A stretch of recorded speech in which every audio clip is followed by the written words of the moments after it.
Double update today because you asked. I feel like these two chapters go really well together, so it's perfect. Question of the day, mild or spicy food? 3 months later, Lula. Lula, Lula. Finally, I heard a soft meow bringing a smile to my lips. A few seconds later, she shuffled out from underneath the couch in the main living room of the Accardi villa. You've been hiding from me.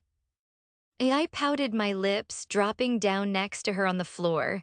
Is it because Costa is gone? I stroked her fur, watching her come in closer to my legs. She always seems to go quiet when Costa is gone for too long. She's extremely attached to him, but not so much to the rest of his family. I don't blame her, they're not the bestest friends to have. You know, he's really not that great. She instantly stepped back, releasing a sharp meow. Okay, fine, I'm sorry. He's nice to you, I get it.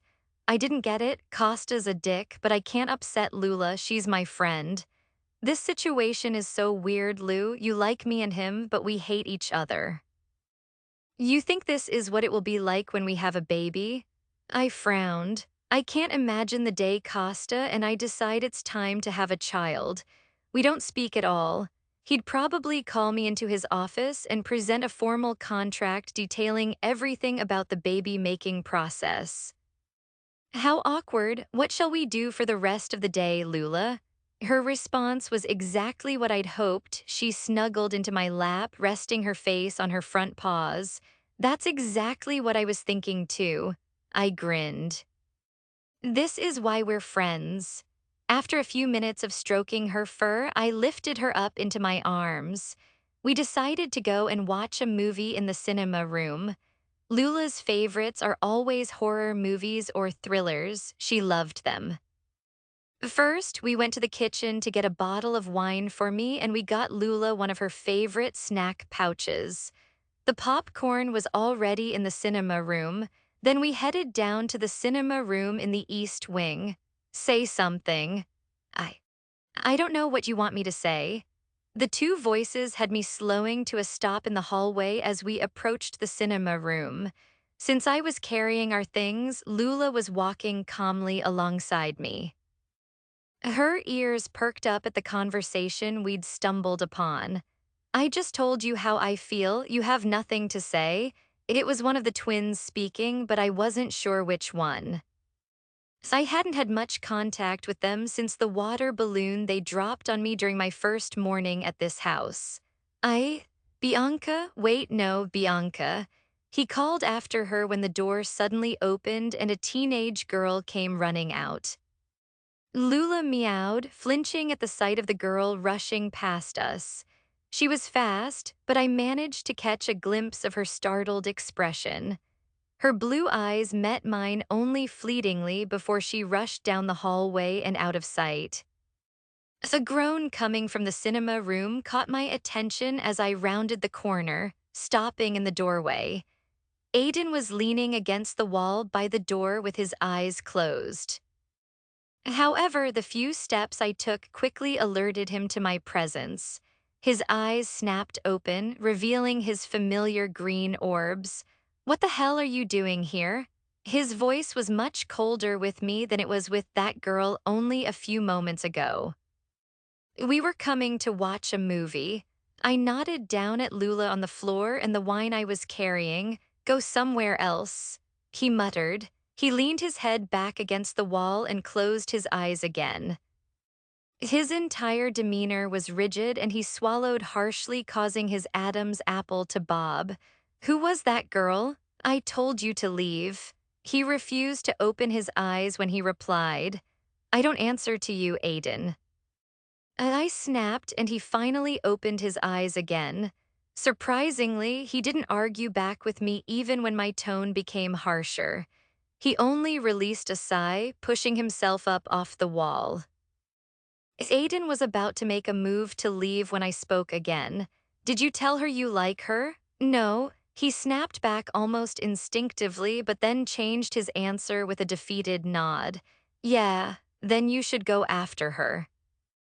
She left Millie. Why would I go after her? Because that's what she wants. She probably panicked and ran, but if you're serious about how you feel, then she'll be expecting you to follow her. I shrugged, heading over to one of the leather couches with Lula following. Really? He frowned, glancing at the door she ran through. You better go before she leaves. That's all it took for him to go running out of the cinema room and down the hallway. After I put Lula on the couch next to me, we ran through a bunch of movie options on Netflix. Lula is really fussy, so it took longer than expected. We watched that last time, Lula. I sighed. Did she listen? No. The cat meowed again, her eyes focused on the picture of the scary woman from Insidious. Okay, how about Insidious Chapter 2? She thought about my suggestion, carefully analyzing the image on the screen. Then she released a soft purr, getting comfortable on the leather couch. You better not get scared, Lula. I gave her a warning look, but she just stared back with a blank expression. I know you've seen worse in real life while living with Costa, but that scary bitch from the further startled you last time. I think she agreed deep down, but she tried to hide it. She might have been a little ashamed at how bad she reacted when the scary bitch popped up last time. She jumped off the couch to hide. Once I hit play, I decided to feed Lula her puree pouch first. Her eyes keenly followed the movements on the screen while she licked away at the puree. I was just about to get started on my popcorn when the door opened. Lula hissed at Aiden when he edged into the room, forcing me to pause the movie. You okay? I frowned, taking in his rosy cheeks and dazed expression. She kissed me. He forced out the words, his expression lighting up. That's great. Despite everything the twins had done, my smile was genuine for him. They were only teenagers after all. I was glad to see him happy. How did you know that she wanted me to go after her? Well, I happen to be a girl, so I know how girls think. Plus, if she didn't like you, she would have just told you. The fact she ran away without giving you an answer suggested she was shy. I shrugged, shoving a handful of popcorn in my mouth. Oh, well, you're welcome. What do I do next? He seemed hesitant to even ask, and then he quickly continued. It's just Costa and Tristano aren't here for me to ask them, and I don't really trust Gio when it comes to girls. He's got no idea. Well, personally, I don't really know why he'd even want to ask Costa. Perhaps it was his reputation as a man whore that made Aiden think he has a way with women. Well, what did you say to her just now? Nothing, nothing, I frowned. But you went out there and she kissed me. She just kissed you. Without saying anything, he nodded, and then she left happily. He nodded again, slower this time, like he was confused by my question. Damn, that must have been some kiss. I muttered, causing him to smile. I think you should ask her on a date. She knows how you feel and she kissed you, so it's safe to assume she'll say yes.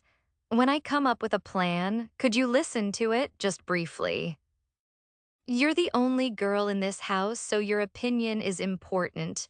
Sure, but you know Nadia lives here, right? I frowned, referring to Costa's stepmother. You're the only girl in this house who I don't hate, he clarified. I thought you did hate me. I laughed. It was easy to laugh now that I'd spent 3 months processing the entire wedding and marriage to Costa. But at the start, I was definitely traumatized by my arrival in a house where everyone automatically hated me. Well, I did, but I guess you're growing on me. You helped me kiss Bianca after all. You're at least my 7th favorite person in the house now. He grinned and I smiled back, even though that put me at second to last place before Nadia. An awkward silence fell around us until he found the words to break it. What are you watching? He shifted his attention to the paused movie on Netflix. Lula's favorite. The little gray cat looked up when I mentioned her name. Lula likes Insidious. He frowned, now eyeing Lula. Why am I not surprised? She clearly gathered he was making a dig at her because she viciously hissed back at him. Why do you even like her? He was busy glaring at Lula, who was now back to relaxing next to me. She's my friend. I smiled, stroking her fur. It's not like I had anyone else to talk to in the house, not that I was going to say that to him and make it even more awkward than it already was. Lula only likes Costa, everyone knows that. As soon as he mentioned Costa, she purred automatically. Aiden's lips twitched at the sight. He loves her really. Do you want to watch with us, Aiden? And LT and LT and LT and LT and LT and LT and LT. And GT and GT and GT and GT and GT and GT and GT. And LT and LT and LT and LT and LT and LT and LT and LT. That shit is creepy. Aiden muttered next to me, biting his Twizzler. SHHH. I definitely sounded like one of those Karens at the cinema. Why? He turned to give me a weird look. You've been talking all this time, too. I don't know, I feel like Lula would have shushed you if she could, so I'm doing it for her. I shrugged, sipping on my third glass of wine. Maybe you should slow down on the wine. Aiden showed unnecessary concern for me and my wine. We were good, absolutely great, in fact. Why would I slow down when I'm enjoying it? He's a strange boy. Because you know what, never mind, carry on. He relaxed back into the couch, waving dismissively at the bottle of wine. Oh, yeah. So after Tristano's gun jammed, Rocco was trying to shoot, but it was dark, so he kept missing, obviously, or we'd be dead. He ended up smashing all the windows in the entry hall. I always knew he was stupid. I shook my head, what an idiot. Yeah, then Costa turned up with his gun and he never misses even in the dark. Thankfully, Gio managed to turn on the lights before Costa shot us both. All of this over a midnight McDonald's run. I gaped at him in disbelief, sipping on my wine. Right. Then Costa got mad at us because of all the damage in the hallway. You know, the stupidest part is that Tristano and Rocco thought there was an intruder even after we used our key, and we have tons of security outside. Maybe they were on drugs. Most of the time when Julius or Damien almost killed someone accidentally, it's because they were on drugs. Aiden pursed his lips, thinking hard about what I just said. It's possible. Rocco does have a bit of a problem. A problem with what? We both turned to look at the doorway where Giovanni stood shirtless. Drugs. Oh yeah, he does. Why are you sitting with her? Gio spared me a short glance, aiming his question at his twin. She's cool, bro. Aiden shrugged, taking another bite of his Twizzler. Cool, he murmured, eyeing me with suspicion. Giovanni definitely held a grudge against me more than Aiden ever did.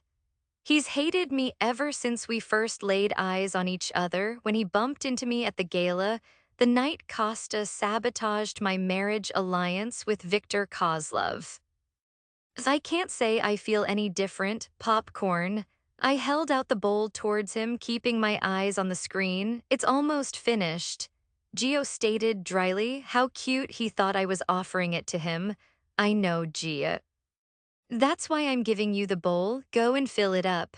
I nodded towards the popcorn machine on the left side of the room where all the snacks were. You little bitch, I just get her the popcorn. Aiden laughed, cutting Gio off. Giovanni gave me the most deadly glare, which I responded to with a grin. It was the alcohol in my system that gave me the balls to do that. Let's not forget he could still try and kill me, even if he's only 18 years old.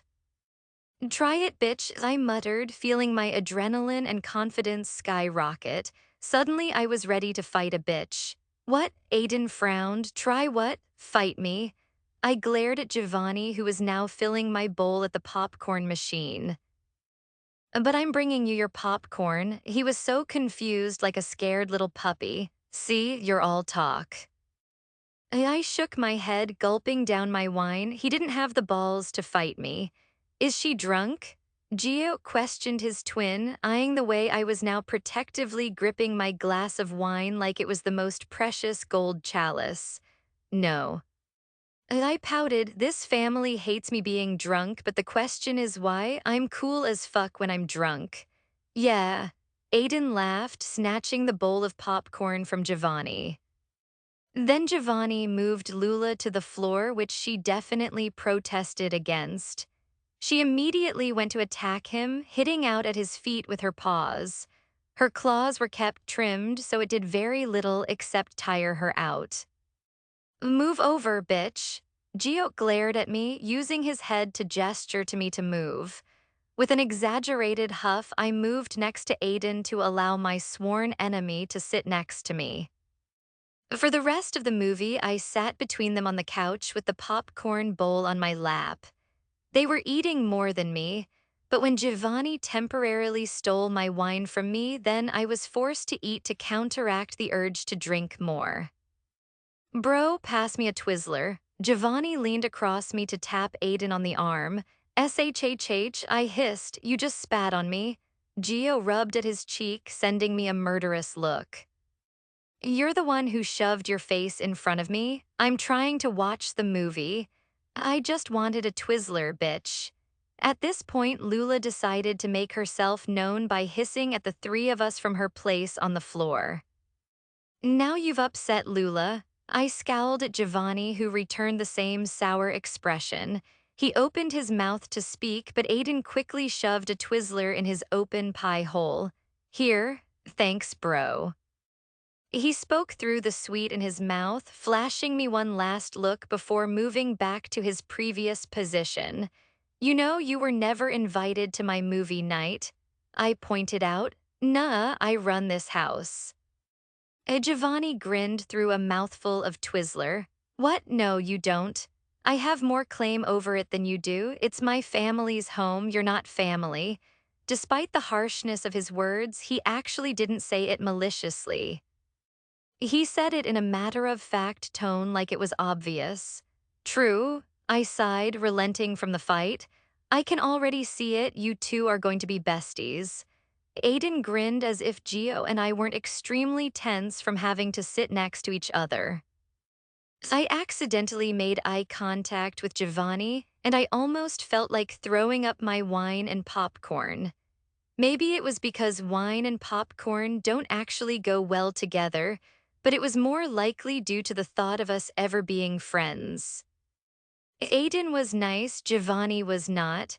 After that awkward moment, we went back to watching the movie in an uncomfortable silence. That was until all hell broke loose. 1 second we were sitting calmly, and then the next, a scary woman popped up on the screen. I screeched and jumped at the sight, sending the popcorn everywhere all over the three of us. The scary moment made Giovanni choke uncontrollably on his Twizzler, and Aiden knocked over my glass of wine. On the floor, Lula was going crazy after being startled by the woman in the black wedding dress. And then to top it all off, Costa and his brothers walked in. After being away for a week, he decides that's the best moment to walk in. So there the three of us sat, covered in popcorn with Gio still choking to death and Lula now hiding behind my legs. What the hell? Costa frowned, taking in the sight before him. Can't he see we're in the middle of a pulse-pounding movie? SHHH. The three of us responded in the same way, our eyes attached to the screen. Well, Gio tried to, but he just wheezed instead. It was just about to get interesting when the screen suddenly went black. Hey, we all protested, and even Lula meowed in confusion, stepping out into the middle of the room from behind my legs.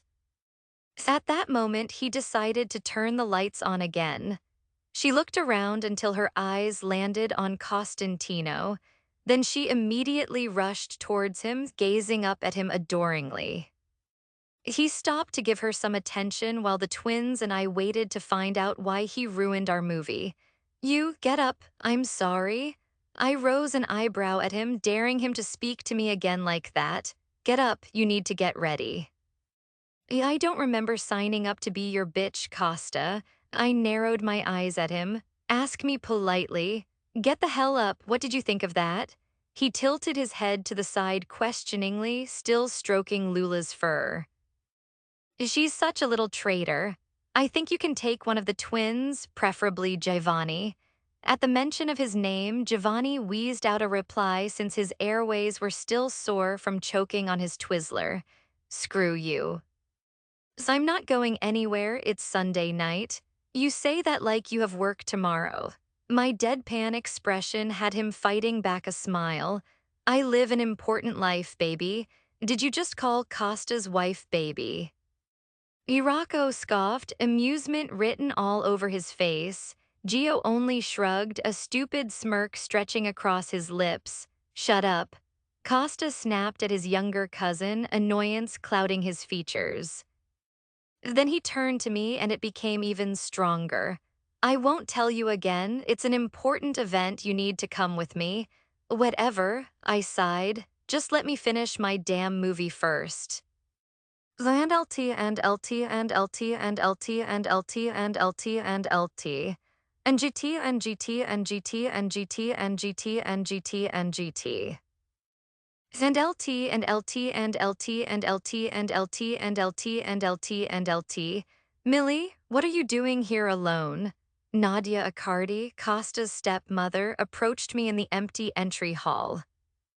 Eduardo Accardi hardly acknowledged my presence in his house after my marriage to his son. The marriage alliance had served its purpose, so to him I was just another inconvenience that came along with a brilliant business deal. His wife, well, she was extremely kind to me. I'm waiting for Costa. He said we were leaving half an hour ago, but he only just went upstairs to change.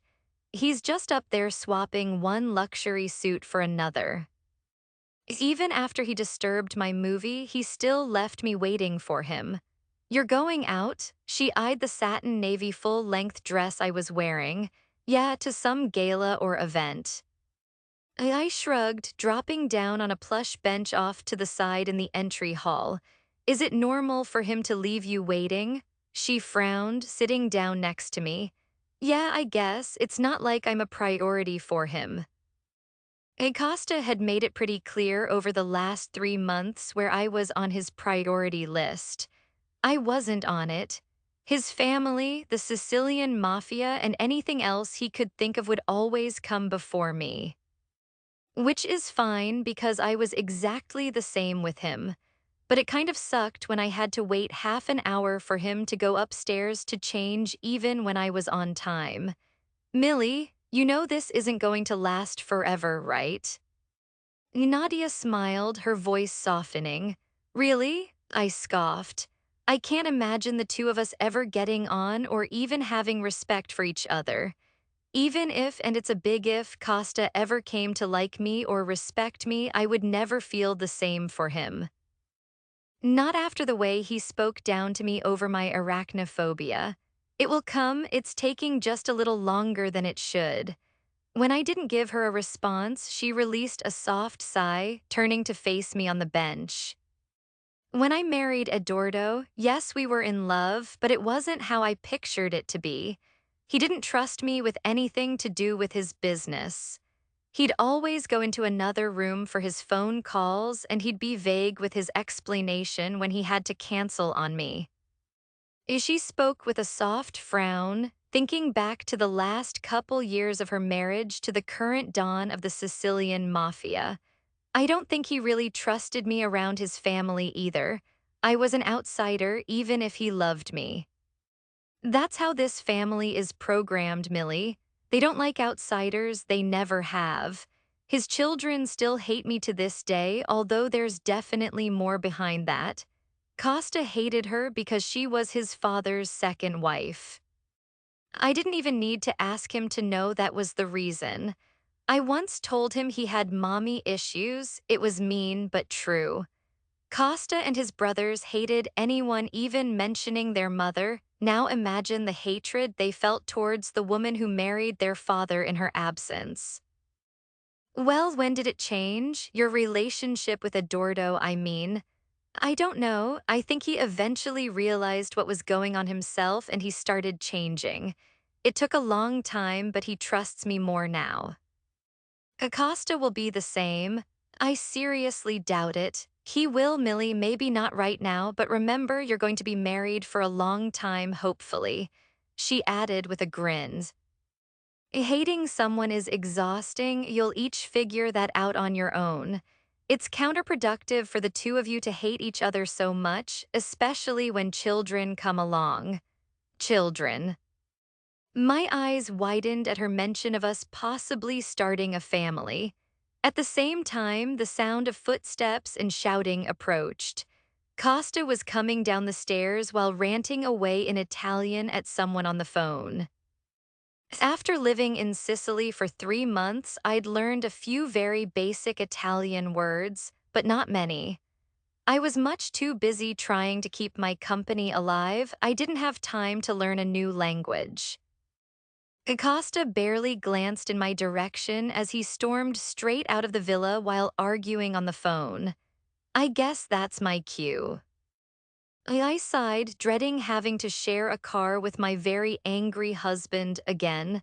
It'll be okay, just try not to add to the pressure. Nadia nudged me as if she was trying to hint at something. What, are you kidding? I would never do that. I smiled, standing to my feet. Her laugh echoed as I rushed out of the front door to the awaiting car. This time Costa was in the back and he had his chauffeur driving the black Rolls-Royce. Even with the presence of the driver, the car was still filled to the brim with tension throughout the drive. For once, though, I don't think it was because of me. Costa was furious about something work-related. Every time he finished with one call, he'd be on to someone else within seconds. Then someone didn't answer him and he almost lost his shit.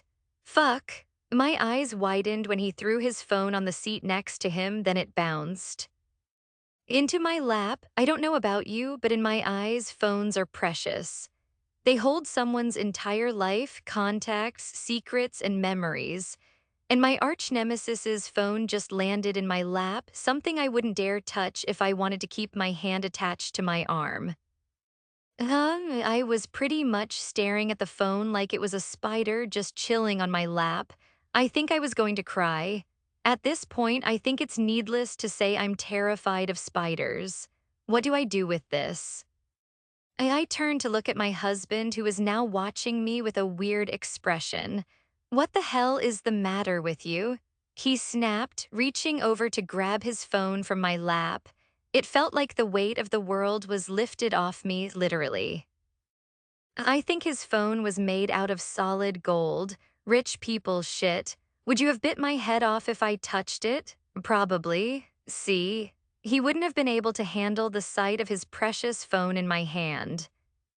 He'd probably think I'm trying to bring down La Famiglia. Costa was quickly back to throwing a tantrum when he dialed the number again, and the soon-to-be dead guy still didn't answer.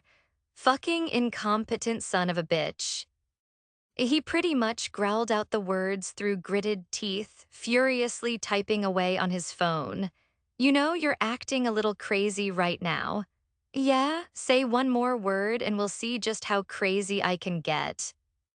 And ironically, he said that really calmly. I chose not call his bluff, and instead I let him simmer away next to me until we reached our destination, surprise, surprise, another hotel. The convoy of security cars rolled to a stop outside the entrance to the lobby. As always, we waited inside until Costa's guards did a quick visual check of the area. While we were waiting, I accidentally made eye contact with one of the hotel's valet attendants. He was a middle-aged man with graying hair and wrinkles, dressed in a maroon uniform. Something lit up in his eyes when he saw me, causing me to shift uncomfortably in my seat. He approached my door just when the guards gave Costa the all-clear to get out. Costa was the first one out of the car, and the valet attendant was quick to open my door, flashing me a flirtatious smile. It was actually more creepy than flirtatious. Welcome, Mrs. Accardi. He knows my name. Uh, a very important rule I'd been taught from a young age was to only get out when one of my own guards opened the door for me. You could never be too careful, and everything about this guy screamed weirdo. I was about to politely refuse his hand when he suddenly retracted it, stumbling to the side. Costantino quickly took his place, sending the valet attendant the coldest of scowls. He held his hand out for me, blocking my view of the valet attendant with his domineering figure. I took his hand and climbed out of the Rolls Royce. He placed a warm hand on my lower back, staying close behind me as he guided me through the rush and into the lobby. How did he know my name? I tried to turn around to look back at the creepy valet attendant, but Costa nudged me forward. Don't, he's probably just trying to target you. What do you mean? My family are very well known in Sicily. If people here were attending an event, sometimes they try shit. What was he planning to do to me in the middle of the crowded driveway of the hotel entrance? Why are you so calm? The only tell that something wasn't right was the way he remained close to me as we walked through the lobby. Otherwise, he seemed as calm as ever. My security saw him a mile off and they'll deal with him accordingly. There's nothing to worry about, just focus on the event. I might have felt like it, but I guess I was never in any real danger, not with Costa and his security entourage around anyway. What is it this time? A charity gala hosted by an Armenian billionaire. There might be some familiar faces around, so be careful. That was his subtle way of telling me this billionaire was shady as hell. Familiar faces would always mean people from the criminal underworld. Is Kozlov here? No, the Russians and the Serbs weren't invited. They don't get on with the host. Upon entering the ballroom, I definitely recognized a few people here and there. Most were European criminals, businessmen, and some politicians. Women were hanging off their men like trophy wives, which was the norm at these kinds of events. It was a competition to see who could bring the most beautiful woman. For men, that meant tons of makeup, perfume, and revealing dresses to show off their fake assets. And trust me, there were a lot of fake assets on show in that room. I took a glass of champagne off a server's tray while Costa chose to decline one. I sipped on my drink next to my husband, who carefully observed the room like he always did. He always came in with the most domineering presence. Just his dangerous and powerful aura was enough to have people stepping out of his way and watching him with awe. Do you know if my family were invited? I don't know. My father was the one who was invited, but he asked me to come instead. He would have received a guest list at some point. The guest list would have had the seating chart on too. It was always a tactful move. These events were usually just a chance for men to socialize and discuss business under the guise they were actually doing something good for society. It was a chance for good publicity. So is that why you're not rushing off to meet people? Because they're not your crowd? Usually, Costa would have started up a conversation with someone by now. These people probably weren't good enough for him. Instead, he was staying with me as if we actually said more than a few words to each other every week. Seriously, I could count the number of words we said to each other last week. Sigh. I don't usually come to these if I can help it. But since we got married, my father has wanted the alliance to be shown off to the world. That means a lot of dinners and events that I would usually avoid, like this one. He was still observing the room as he spoke. His eyes would follow different people like he was making mental notes on them, then he'd move on to someone else. I doubt it's having the desired effect. It's probably obvious to anyone looking that we hate each other. Oh, it doesn't matter about us. He laughed, but it wasn't humorous at all. It was full of bitterness. He wants people to know the Sicilians have allied with the Greeks for his own benefit. No one could care less if we were dry humping on the dance floor or glaring daggers at each other all night. I mean, when you put it like that, it makes sense, but there was probably no need for the uncomfortably vivid image. Millie, our slightly peaceful conversation was interrupted by a thick Spanish accent behind me. I turned around to see Antonio Diaz, the heir to a Spanish cartel. He was on my list of potential husbands until Damien told me he'd slept with most of Antonio's family. Antonio, it's been so long. I smiled, immediately stepping in to give him a hug. He wrapped an arm around my waist and placed a chaste kiss on my cheek. You look good. Yes, his velvety voice used to make me feel warm inside. But this time I was filled with dread when Costantino cleared his throat behind me. I stepped back out of his hold, releasing an awkward laugh. I'm sure you've met Costa before. She. Antonio eyed my husband for a lingering second before eventually holding his hand out for him to shake. Costa remained as cool as ever when he shook Antonio's hand. Sorry I couldn't make the wedding. With everything that happened between Damien and my brother, it didn't feel right to attend. He was referring to the fight that happened at a gala when Miguel Diaz found out that Damien had slept with him, his sister, and his mother. Antonio smiled apologetically, although I was sure he wasn't actually sorry. It's okay, we understand. I'm sorry for my cousin's behavior. I almost cringed at how awkward that was. It was like apologizing for your child's behavior to another parent. Don't worry, Miguel is no better. He shrugged with a laugh. People often end up dead at his sex parties, right? Clearly, Costa had heard the same rumors I did. He just didn't have the same tact. I nudged Costa in the ribs and Antonio awkwardly cleared his throat. I'm not sure. Those are just rumors. I smiled, trying to lighten the tension. They weren't rumors, it was definitely true, but I wasn't about to agree with Costa and make this any worse.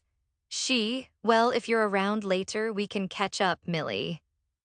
Antonio gave me a fleeting smile before quickly moving away from Costa, and did you really have to say that? I turned to glare at my husband, who had an amused smile playing on his lips. What? It's true.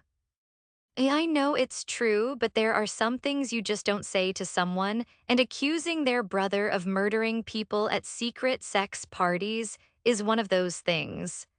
My hushed yet aggressive tone had his smile growing even more. He came in closer to me in the banquet hall, which forced me to crane my neck to meet his eyes.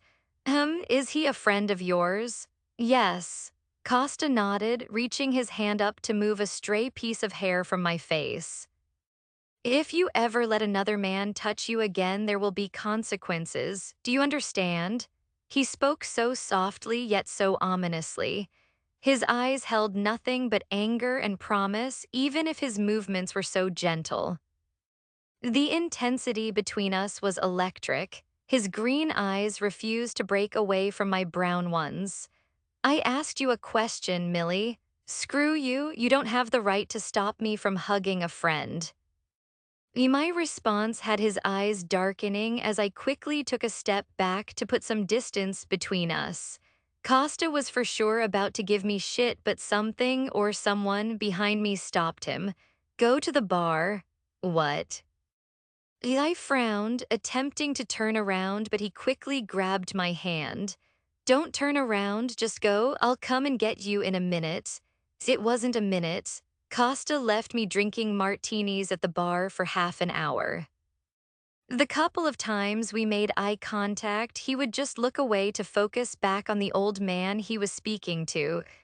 It wasn't a friendly conversation, that was obvious, so I just waited and waited on my own.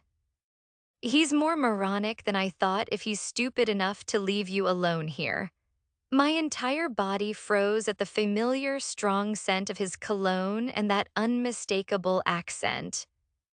See, if I brought my wife into a room full of people who hate me, I'd make sure to stay right by her side all night. I still refused to respond to him. I kept my attention solely focused on the martini glass on the bar. My hand rested on the base of the glass and my other gripped the granite counter. Since he brazenly left you unprotected, I can only assume he doesn't care for your safety. Not that I'm surprised. He's never been one to take care of his toys. Toys? Irritation surged through my veins at the thought of anyone thinking I was Costa's toy. That was simultaneous with the confusion. The way Victor was speaking suggested there was some history with a woman that he knew about. So, what is it, Millie? He just doesn't like you, or are you having trouble in paradise? Again, I refused to respond to him. I warned you, didn't I? He suddenly took a step closer to me, sending a wave of panic through me. On instinct, I tensed up, attempting to turn around to find Costantino. Victor obviously anticipated the move and used his body to shield me from my husband's view, if he actually bothered to turn back to the bar to find me. I warned you not to be too picky. I told you that you'd end up getting hurt. I told you this world is a cruel place, but you didn't listen to me, did you? His tone was full of mockery, a far cry from the soft tone he used when he was trying to court me into a marriage. My heart pounded away in my chest as he pressed against me, speaking over my shoulder into my ear. He was big enough and tall enough to completely hide my body from view, and with his arms either side of me, I was effectively caged in. I wanted to marry you, Millie. I wanted us to be happy. I wanted you to be happy. But now look. You're trapped in a marriage with a narcissistic, selfish son of a bitch, and I'm being forced to take revenge on you and your family. Now the psycho was pretending to be upset or even slightly regretful that he was allied with the Serbs. He held my hip in a bruising grip that had me biting back a whimper. I tried to move again, but this time the feeling of a sharp metal blade against my stomach stopped me. I froze in his arms without him having to say a word. The threat was clear. TW, strong mention of rape. He continued to trace the blade over my abdomen, or more accurately, my uterus. Over and over again, I'll use your body and keep pumping you full of my seed for the rest of your pathetic existence. We'll create our own little army of children while you waste away in a cage until your body finally gives out. He released a low chuckle, pressing the tip of the knife into my skin. I might even start taking bets to see how many pregnancies you can last. His amusement was fleeting, and then he was back to his sadistic self, pressing the knife in harder against my skin, causing me to release a soft cry. Don't forget this, Millie. Every night you go to sleep next to him, remember the number is reducing. One morning you're going to wake up next to him, and that will be the last time. That very same night, your husband and your family will be dead, and you'll be sleeping in my basement with no one to come for you. Those were his parting words. He moved away so quickly that when I shakily turned around, he disappeared into thin air. Just like that, he was gone, leaving me reeling from his very vivid threats. This chapter is intense, but the cinema room scene with Lula and the twins is my fave. What did you guys think of this chapter? Next one is already up.